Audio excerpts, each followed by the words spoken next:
സുധി എന്തിനാ വരാൻ പറഞ്ഞേ? കാണാൻ. കണ്ടല്ലോ, ഇനി ഞാൻ പോയിക്കോട്ടെ? കണ്ട് കൊതി തീരട്ടെ, അപ്പൊ പറയാം. മിനിക്കിങ്ങനെ കാണാൻ തോന്നാറുണ്ടോ? മിനി കണ്ട് കൊതി തീരട്ടെ, അപ്പൊ പറയാം. മിനിയുടെ പെറുക്കിച്ചായൻ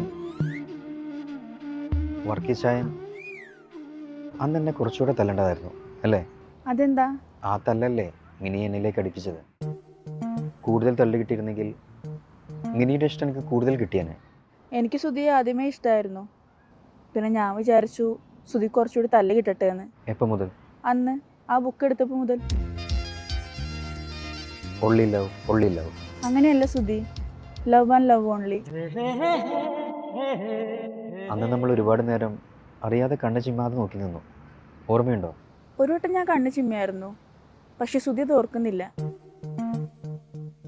അതാ ഞാൻ പറഞ്ഞേ, ഇതേതാ മുൻജന്മ ബന്ധമാണെന്ന്. ഈ ചായമാരെ കുറിച്ച് ആലോചിക്കുമ്പോൾ പേടിയില്ലേ? പേടിയില്ല, ഒരു ഭയം. എന്തിനാ സുധി ഇങ്ങനെ ചള്ളിയടിക്കുന്നേ? ഓർക്കുമ്പോ മനസ്സിലൊരു തീക്കട്ട വീണ പോലെ. മിനിയുടെ മനസ്സിൽ ഇതിനു മുന്നേ തീക്കട്ട വീണിട്ടുണ്ടോ? ഇല്ല. പിന്നെ എങ്ങനെ അത് പറയാൻ പറ്റും? ഒടുവിൽ അവർ സമ്മതിക്കും, എൻ്റെ വിശ്വാസം അത്. അവരുടെ വിളക്കാണ് ഞാൻ, വെളിച്ചം, രാജകുമാരി. അവർക്ക് മിനി വിളക്കാണെങ്കിൽ എനിക്ക് മിനി ടോർച്ചും എമർജൻസിയുമാണ്. എൻ്റെ വനിതയോ? സുഹൃത്തും വഴികാട്ടിയും. ഈ ബാഗ് ഞാൻ മേടിച്ചു തന്നിട്ടുള്ളത് ബുക്ക് അതിൽ വെക്കാനല്ലേ?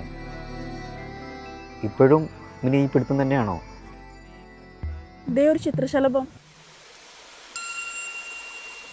ഞാൻ പിടിച്ചുതരാം. വേണ്ട സുധി, പിന്നെ മതി. ഞാൻ പിടിച്ചുതരാം. ഇച്ചായമാർ അന്വേഷിക്കും. സുധി വേണ്ട, എനിക്ക് ലേറ്റ് ആവും. ഇച്ചായമാരോട് പോകാൻ പറ. സുധി, ഇച്ചായമാര്. നിന്റെ ഇച്ചായമാർക്ക് എന്ത് ചിത്രശലഭം, എന്ത് പ്രേമം? സുധി, ഞാൻ പോയിക്കോട്ടെ? അതാ പോയി, കണ്ട് കൊതി തീരട്ടെ, എന്നിട്ട് പോയാ പോരെ? ഈ സുധിക്ക് എന്തിന്റെ കേടായിരുന്നു? നിനക്കത് എന്തിന്റെ കേടായിരുന്നു സുധി?